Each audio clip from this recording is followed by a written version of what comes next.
Now in this part we people will discuss about the spherical lenses. These are of two types, concave lens, convex lens. This is a diagram for concave lens, this is a diagram for convex lens. It is thicker at the edges, thinner in the middle. It's thinner at the edges and thicker at the middle. Clear? Now there is a homework for you, because you have already done your lower grades. You have to find out the difference between concave and convex lens. Then you have to list the uses of these two.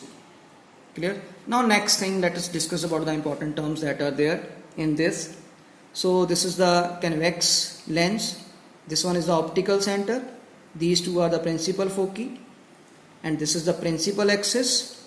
This one is twice of f1, this one is twice of f2. So ultimately it can be C, that is center of curvature, because we already know this is half of the radius, so it means this is the center. Clear?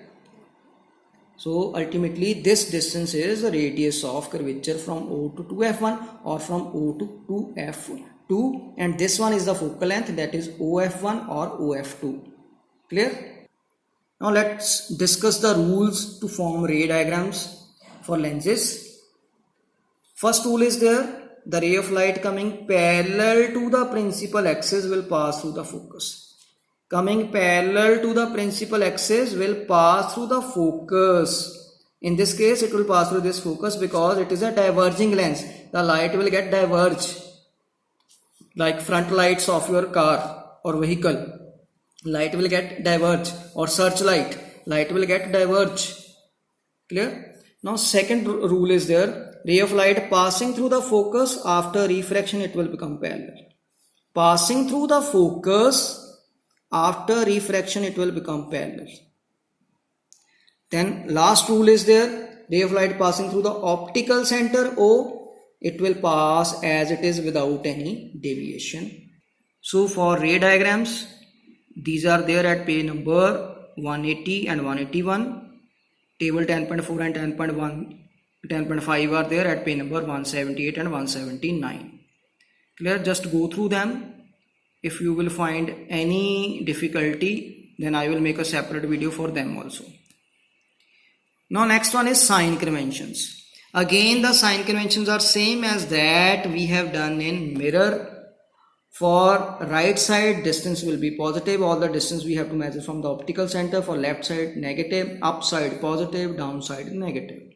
Again U, this is the distance between optical center and the object. V, distance between optical center and the image. F, this is the focal length. Clear? Now these are the sign conventions. For convex lens, U is always negative because object is on left hand side, image is formed on right hand side. Clear? Focal length is also positive, and magnification is V by U. So V is positive, U is negative. So ultimately answer is negative. So that's why the image formed is inverted and real. But in last case, U is negative, V is also negative because image is forming on the left hand side.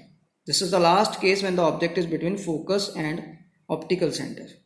And focal length is positive. So ultimately M is, magnification is V by U. What are the values? V is negative, U is negative, answer is positive. So ultimately M is positive. So that's why the image formed is erect and virtual. And this case is used when we people are go to the optician.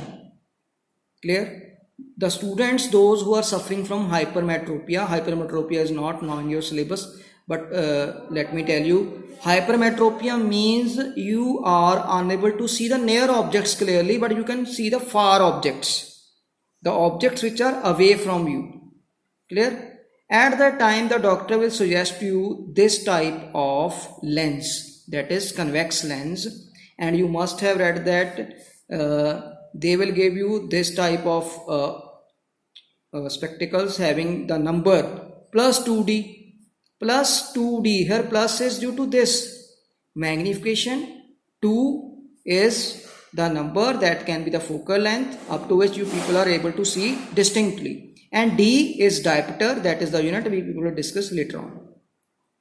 Now for concave lens, U is negative, V is negative, F is negative, each and everything is negative. So magnification will be V upon U, negative by negative positive. So images form will be erect and virtual. Now lens formula is there, no derivation is there, just learn the formula. 1 by V minus 1 by U is equal to 1 by F. U is distance between optical center and object, V is distance between optical center and image, F is the focal length. Next is magnification. Again the formula is there, no derivation is there. It is ratio of height of image to height of object. Also it is M is equal to V by U. Now last topic is there, that is power of lens. This is reciprocal of the focal length, is known as power of the lens, and it must be in meters. So unit will be per meter, and this is known as diopter, that is D. Clear? So this was your chapter, but if the focal length is in centimeters, you have to convert it into meters. So this was your chapter, only numericals are left. Take care.